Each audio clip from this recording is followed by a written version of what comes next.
그래서 오늘 본문에서도 주님께서 누구든지 나를 따라오려거든, 누구든지 나를 따라오기를 원한다면, 소원한다면 지속적으로 나를 따라야 될 것이다, 그렇게 말씀하고 계십니다. 그러면서 베드로의 그 유명한 고백, 주는 그리스도시요 살아계신 하나님의 아들이십니다, 이 얼마나 멋진 고백입니까? 일생에 사람의 입으로 열어서 고백할 수 있는 것 중에 가장 존귀한 고백입니다. 누가 나의 주가 되느냐? 돈이 아니고 권력이 아니고 힘이 아니고 명예가 아니고 또 다른 사람이 아니라 나의 주 그리스도가 나의 주가 되신다고 고백할 수 있다는 것은, 이것은 엄청난 하나님의 은혜요 축복이 아닐 수가 없습니다. 세상 가운데 살다가 예수님 모르게 살다가 엉망진창으로 허랑방탕하게 살다가 그냥 죽어서 영원 형벌 받을 수밖에 없는 죄인들인데, 이런 죄인들을 대신해서 주님께서 이 땅에 오셔서 십자가를 지시고 구원해 주셨기에 그 주님을 믿고 의지하고 산다는 것은, 이것은 얼마나 놀라운 은혜요 축복입니까? 그래서 주님께서 말씀하시기를 네가 참 잘 고백했다, 네가 말했던 것처럼 내가 그리스도고 메시아인데, 그런데 그 고백이 있고 난 다음에 베드로가 22절에 보면 예수님을 붙들고 항변합니다. 왜 그렇습니까? 예수님이 십자가를 지고 가서 죽으시겠다고 이렇게 말씀을 하시는 거죠. 그 말을 듣자마자 베드로가 너무나 정색을 하고 예수님 앞에 달라들듯이 따지듯이 지금 말을 하면서 주께 결코 그런 일이 미치지 않을 것입니다, 그렇게 지금 고백을 하고 있는 거죠. 고백이 아니라 항의를 하는 겁니다. 그때 예수님께서 하신 말씀이, 그렇게 칭찬하신 베드로를 향해서 사단아 내 뒤로 물러가라, 그렇게 예수님이 음하게 꾸짖으십니다.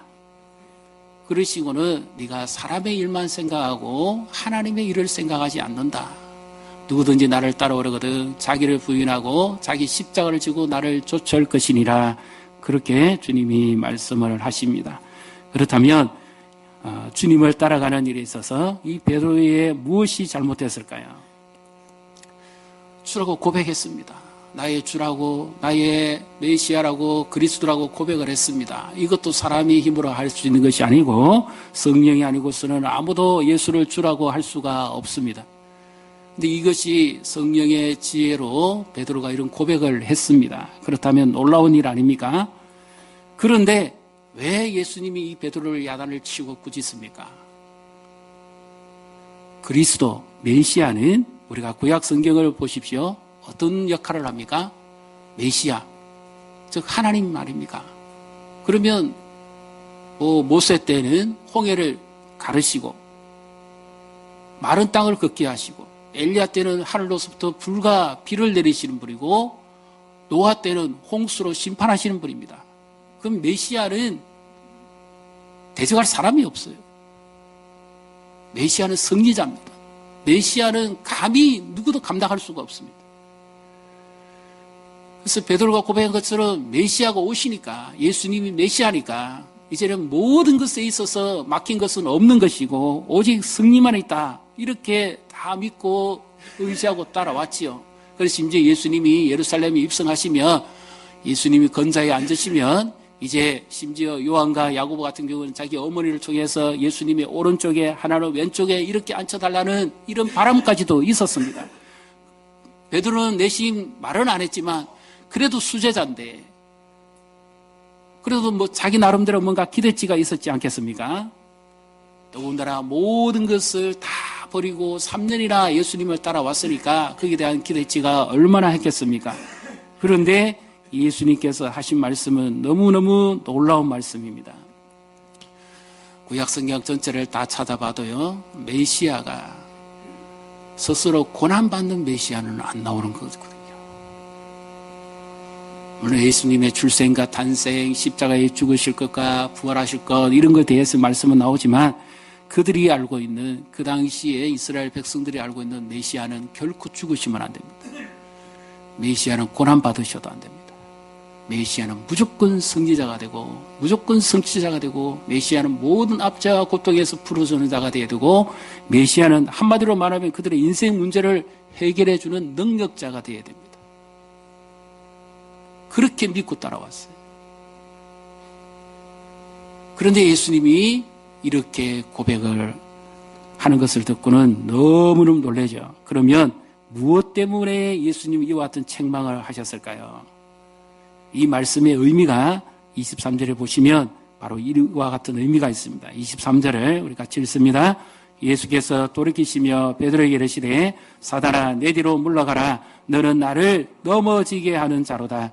내가 하나님의 일을 생각하지 아니하고 도리어 사람의 일을 생각하는도다 하시고. 아멘. 사단아 내 뒤로 물러가라. 왜 여기서 예수님이 내 뒤로 물러가라 그렇게 말씀하셨습니까? 예수님은 지금 자기를 따르는 자를 찾으시는 거죠. 그런데 따르는 자는 뒤에서부터 따라와야 됩니다. 근데 지금 베드로의 생각과 행동은 예수님보다 더 앞서가 버리는 거죠. 사단의 역사는 언제나 하나님보다, 말씀보다, 성령보다 앞서 행하는 겁니다.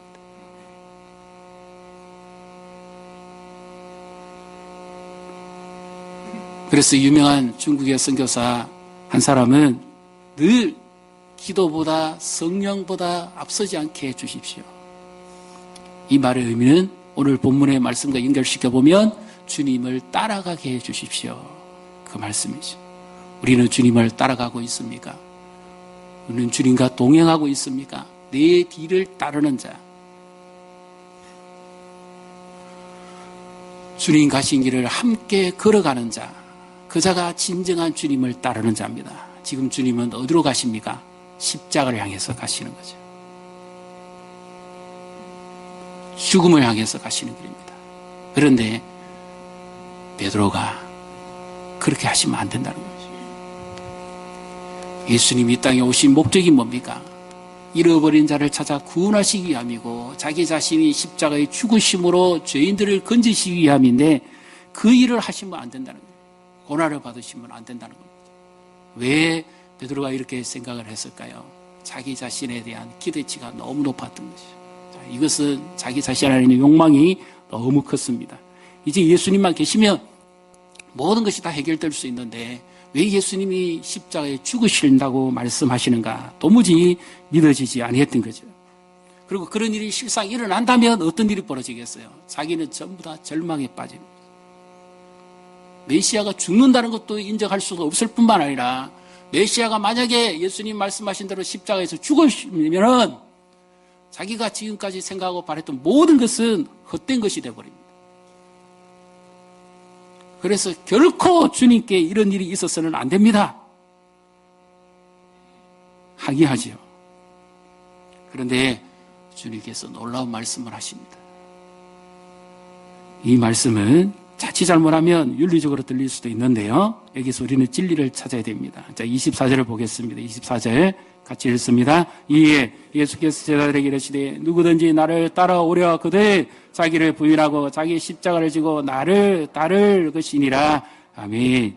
자, 누구든지 나를 따라오기를 원한다면 첫째, 자기를 부인해라. 부인해라. 원문의 의미는 포기하라는 겁니다. 자기를 버리라는 거죠. 그럼 어떻게 자기를 버립니까? 우리는 자기 못 버립니다. 내가 살아있는데요. 어떻게 나를 버립니까? 못 버립니다. 그래서 이 말씀을 묵상하다가 참 이거 너무 어렵다. 그리고 설교 시간에 자칫 잘못하면 이 말씀이 윤리적으로 와닿을 수 있습니다. 자기를 버리라. 니를 못 버리니까 이런 일이 벌어지는 거 아니냐. 뭐 이런 식으로 책망하듯이 들을 수 있습니다. 근데 이 말씀을 가만히 아무리 생각해봐도 무슨 의미인가? 단어도 알고 뜻도 알겠는데 쉽게 와닿질 않았어요. 그래서 고민하다가 제가 이 생각을 해봤습니다. 우리 부모님들은 부모로 존재는 합니다. 그런데 그 부모의 속을 자녀들에게 다 내보이지는 않죠. 예를 들면 지금 패럴림픽 오늘 마지막 날 아닙니까? 우리나라 어떤 선수가 메달을 못 땄을 때 그 엄마가 그 아기가 아니죠. 어른이죠. 안으면서 뭐라고 합니까? 괜찮아. 메달 못 따도 괜찮아. 너는 내 아들이야. 그 한마디에 이 아이의 상처와 아픔이 다 녹아버리죠. 그리고 이제 다시 금메달 땄을 때 그 아버지가 울면서 고백하는 말 들으셨습니까? 부모의 속은 썩습니다. 그 자녀를 키우기 위해 얼마나 힘들고 마음고생 많았을까요? 너무너무 힘들지 않았을까요? 그런데 속을 안 보이죠. 예수님이 지금 또 이와 같이 하신다고 보시면 됩니다. 예수님은 하늘 보좌에 앉으셨던 분입니다. 그런데 그분이 사람이 되셔야 되는 것은, 인성을 가지신다는 것은 신성을 포기하신다는 거죠. 참 하나님이시고 참 사람이신 그분이 죄도 없으신데 사람의 몸을 입고 이 땅에 오신 것은 예수님 자신이 자기를 먼저 부인하신다는 것이죠. 네가 말한 것처럼 내가 메시아지만 내가 나를 부인한다. 하늘의 그 능력과 신성과 영광과 그 모든 것을 다 버리고 내가 이 땅에 사람의 몸으로 왔다. 이것이 진정한 나를 버림이 아니냐.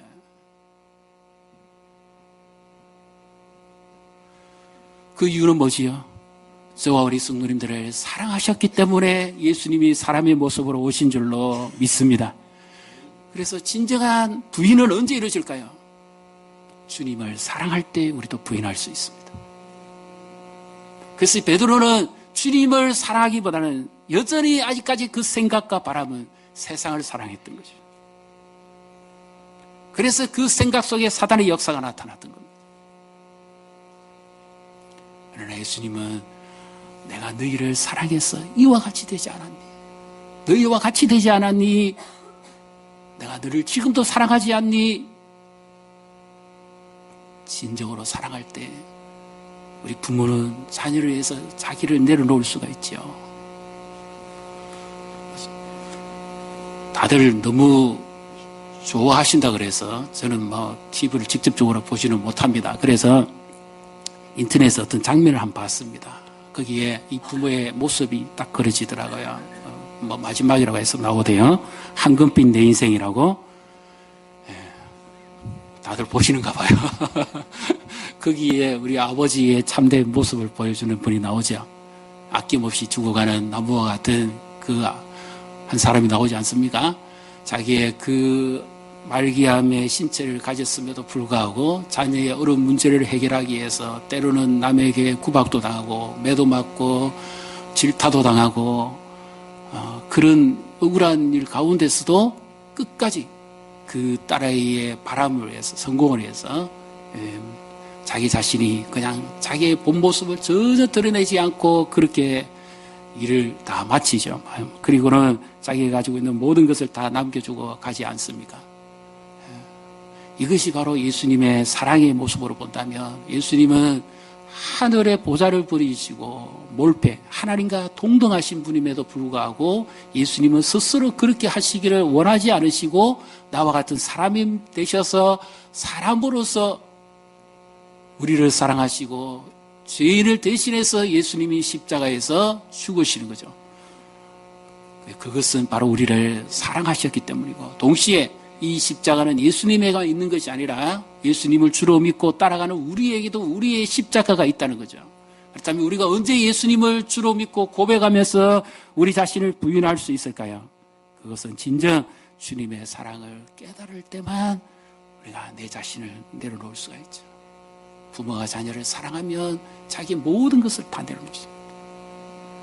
부인합니다. 나는 나지만 나로 살지 않죠.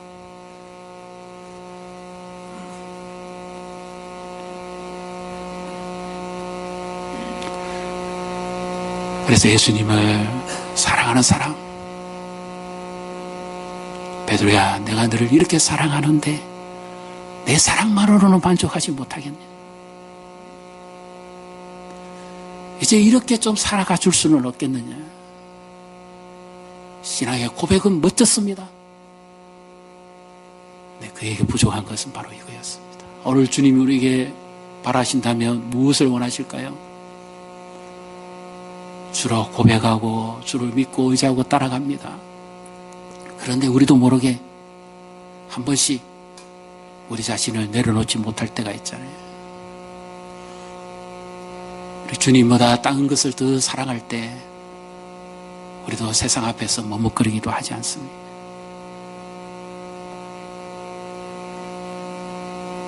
그때 우리는 이 음성에 귀를 기울여야 됩니다. 나의 사랑만으로 네가 살아갈 수는 없겠느냐. 이제는 나를 더 사랑하고 살면 어떻겠니? 바로 그와 같은 말씀이죠. 자기 십자가를 진다는 것은 죽는 것입니다. 희생을 각오하는 거죠. 부모는 자녀를 사랑하기 때문에, 가족을 사랑하기 때문에 자기 자신의 생명은 붙어 있지만 실제로는 죽는 거지요. 희생하는 거지요. 그래서 그 십자가를 진다는 의미는 무거운 것을 계속해서 지고 주님을 지속적으로 따라오라는 말씀입니다. 근데 이 십자가 누가 지십니까? 예수님 먼저 지시잖아요.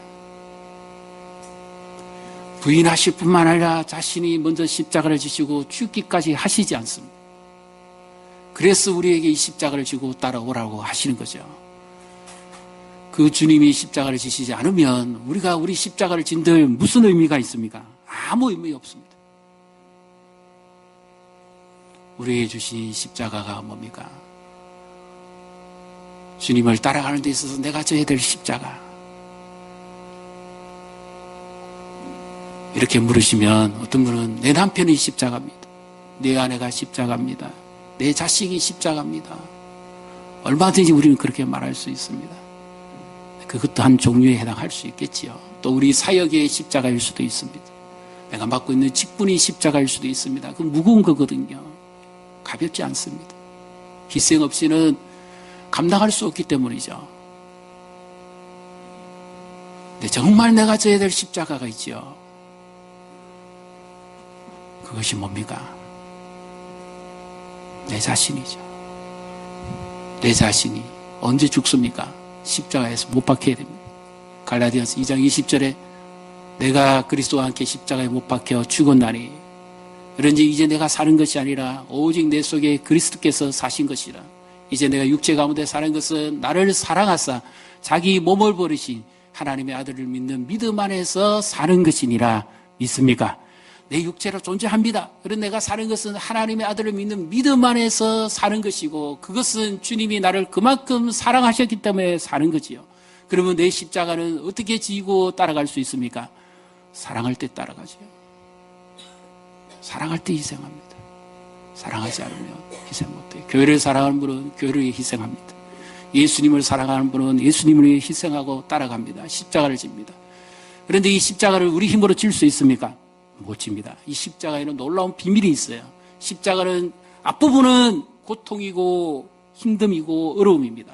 분명히 그렇습니다. 희생입니다. 고난입니다. 그런데 그 십자가에는 이면이 있습니다. 반대는 한량없는 하나님의 은혜와 영광이 그 십자가 안에 있습니다. 이것이 십자가의 비밀이에요.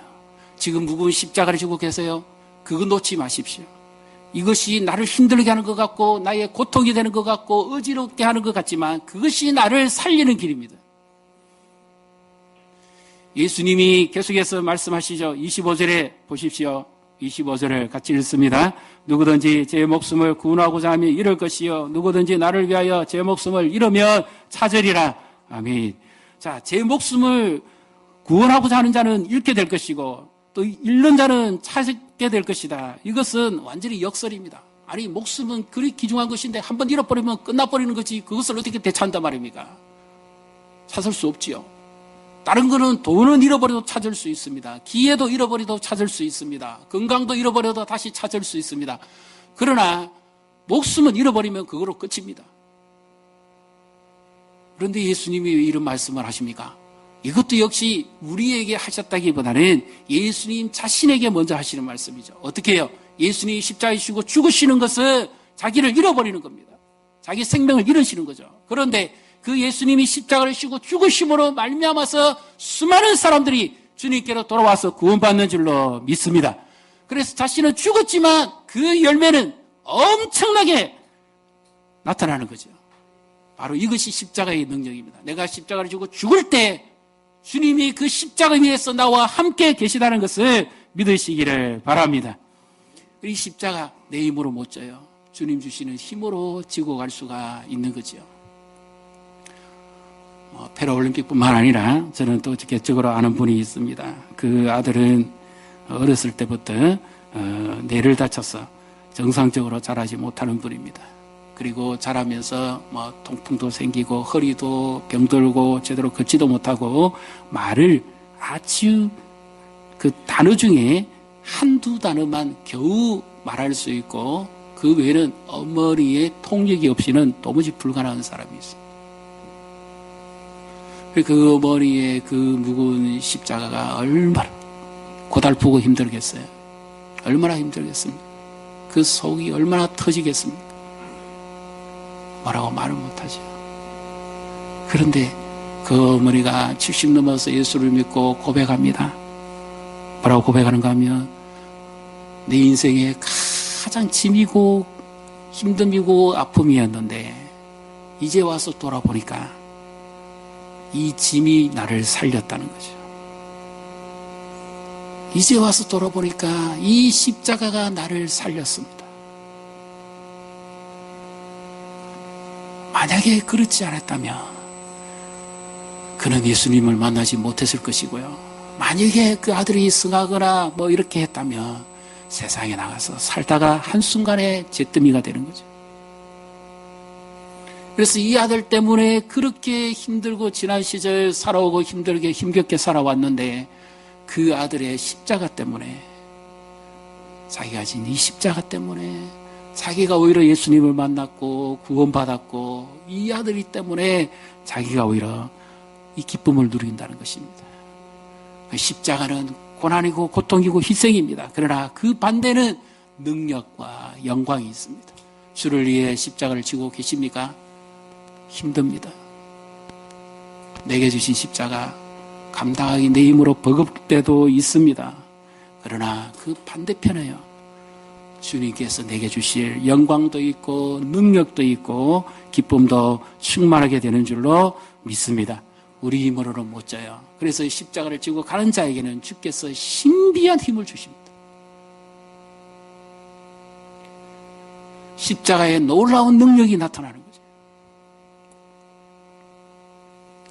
십자가를 지고 주를 따른다는 의미는 이 본문에서보다는 마가복음에서 주와 주의 복음을 위해서 지속적으로 따라가는 것을 의미합니다. 정말 네가 나를 사랑한다면, 내 십자가를 지고 따른다면 주와 주의 복음을 위해서 살아달라. 이것이 주님을 따라가는 그 비결입니다. 어느 동화책에 보면 이런 내용이 나옵니다. 공주와 그 고볼린이라고 하는 그런 책인데요. 그 내용 속에 어떤 내용이 있는가 하면 이 공주가 어느 성에 갇혀 있는데 그때 요정 할머니가 나타납니다. 그러면서 이 공주에게 네가 어려운 일을 당하면 반드시 해야 될 일이 있다. 비둘기가 가져온 그것을 가지고 이 요정 할머니가 실을 만들어 줍니다. 그런데 네가 반드시 이 실을 끝까지 붙잡고 있으라. 그리고 이 실이 인도하는 대로 너는 따라가야 된다. 때로는 실이 많이 돌아가기도 할 것이다. 때로는 실을 따라가다 보면 갑자기 웅덩이에 빠진 듯한 그런 두려움도 느끼게 될 것이다. 그리고 때로는 실을 계속 따라갈 때 내가 잘못 왔나 싶을 만큼 고통스러울 때도 있을 것이고 혼란의 착각이 계속해서 너를 힘들게 할 때도 있을 것이다. 그러나 그때도 끝까지 이 실을 놓치지 마라. 그랬는데 아니나 다를까 그날 밤에 정말 무서운 일이 벌어집니다. 그래서 살려달라고 고함을 치고 야단을 칩니다. 그 구석에서 도망가기 위해서 발버둥을 쳐봅니다. 그러다가 생각이 나서 그 실을 붙잡습니다. 그런데 그 실이 점점 자기를 인도해 가는데 자기가 생각하지 못한 어두운 쪽으로 가고 빙빙 돕니다. 실이 계속 돌고 어떤 때는 돌무더기에도 실이 가기도 하고 나무를 돌기도 하고 정말 그 실을 따라가려니까 이 길은 사는 길이 아니라 어쩌면 이 길은 죽는 길 같다 싶은 만큼 판단에 혼란이 오기도 합니다. 그래도 포기하지 않고 끝까지 그 씨를 따라가니까 마침내 새로운 출구가 나옵니다. 왜 이 말씀을 드립니까? 십자가 그것 지고 가는 것이 때로는 어리석게도 보입니다. 때로는 미련하게도 보이고요. 때로는 그 십자가 지고 가는 건 내가 뭔가 지금 잘못하고 있는 거 아닌가? 잘못 사는 거 아닌가 싶은 착각이 올 때도 있습니다. 왜 내가 이 십자가를 져야 돼요? 내가 이것을 왜 해야 되느냐? 내 이성과 마음에서 분열이 오기도 합니다. 그런데 주님이 주고 가신 십자가, 힘들어도 지시고, 어려워도 지시고, 아파도 지시고, 억울해도 지시고, 고통스러워도 지시고, 주와 주의 복음을 위해서 끝까지 지고 갈 때 그 주님께서 우리에게 힘이 되시고 능력이 되셔서 마침내 우리의 인생을 새로운 길로 인도해 가신다는 것을 믿으시기를 주님의 이름으로 축복합니다. 존 아프라는 목사님이 있습니다. 우리가 잘 아는 한 사건을 들어 말씀드리면 바로 타이타닉호에 배가 침몰하기 직전까지 그 얼음 같은 바닷물에 빠져 죽어가는 사람들에게 자신의 생명을 다해서 쫓아가면서 이렇게 묻습니다. 그 타이타닉호는 믿는 사람들이 많이 탔습니다. 그래서 그들이 먼저 외치기를 이렇게 외쳤습니다. 어린아이들과 믿지 않는 불신자를 구명정에 먼저 태우시오. 저들은 지금 예수를 안 믿으면 안 됩니다. 그래서 믿는 사람들이 믿지 않는 사람들에게 그 생명성 같은 구명정을 양보합니다. 그리고 그 차가운 바다에 빠져서 살려달라고 아우등치는 다른 사람들에게 이 사람이 찾아가서 자기도 힘들지만 자기 호흡이 붙어 있을 때까지 예수님을 구주로 믿습니까? 그것을 묻습니다. 죽어가는 순간에 그가 계속해서 그와 같은 고백을 합니다.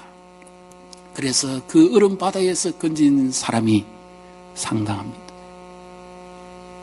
예수를 구주로 믿는다면 나만 구주로 믿고 주님을 따라갈 것이 아니라 우리의 가족도 우리 주변의 이웃도 주님을 알지 못하는 사람도 우리가 그들도 예수님이 그들의 주가 되도록 하는 것, 이것이 진정한 십자가를 지고 주님을 따라가는 것이 아닐까요? 우리 교회가 존재하는 목적, 주님을 따라간다면 그 십자가를 지고 가야죠. 그러면 십자가의 이 복음의 능력이 나타나야 되겠죠. 우리도 누군가를 진정으로 사랑할 때, 그 영혼을 사랑할 때 나를 부인할 수가 있죠. 나를 포기할 수 있잖아요.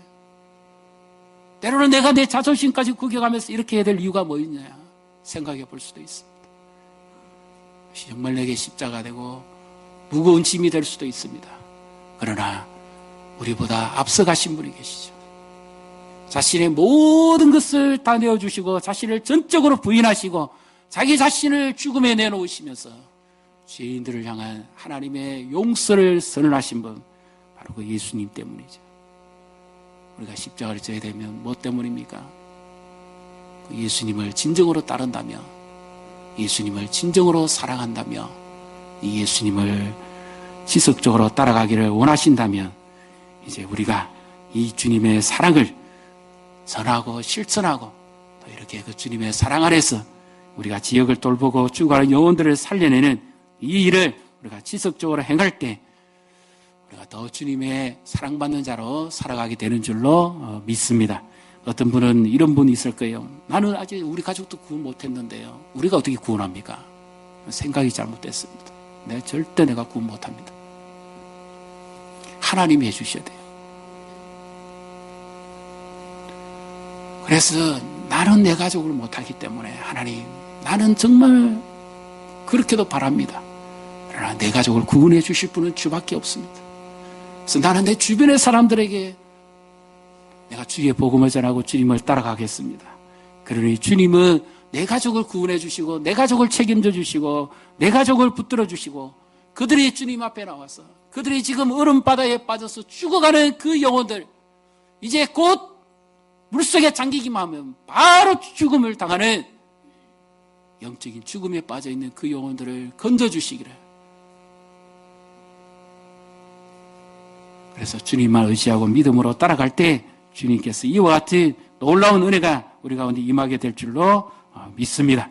우리가 전도팀, 하요팀, 토요팀 전도합니다만은 이제는 오늘 주일하고 다음 주일은 우리가 기간에서 이 교회 주변에서 우리가 주간에 이 사람들을 위해서 복음을 전하고 실천해 나갈 때 주의 은혜가 우리 가운데 함께 하시는 놀라운 축복을 누리게 될 줄로 믿습니다. 그래서 주님을 더 사랑하고 이제 다음 주 고난주간입니다. 진정 우리 십자가를 다시 생각하고 주님을 믿고 의지하고 따라가면서 사랑으로 고백해가는 저 우리 성도님과 교회가 되시기를 주님의 이름으로 축복합니다.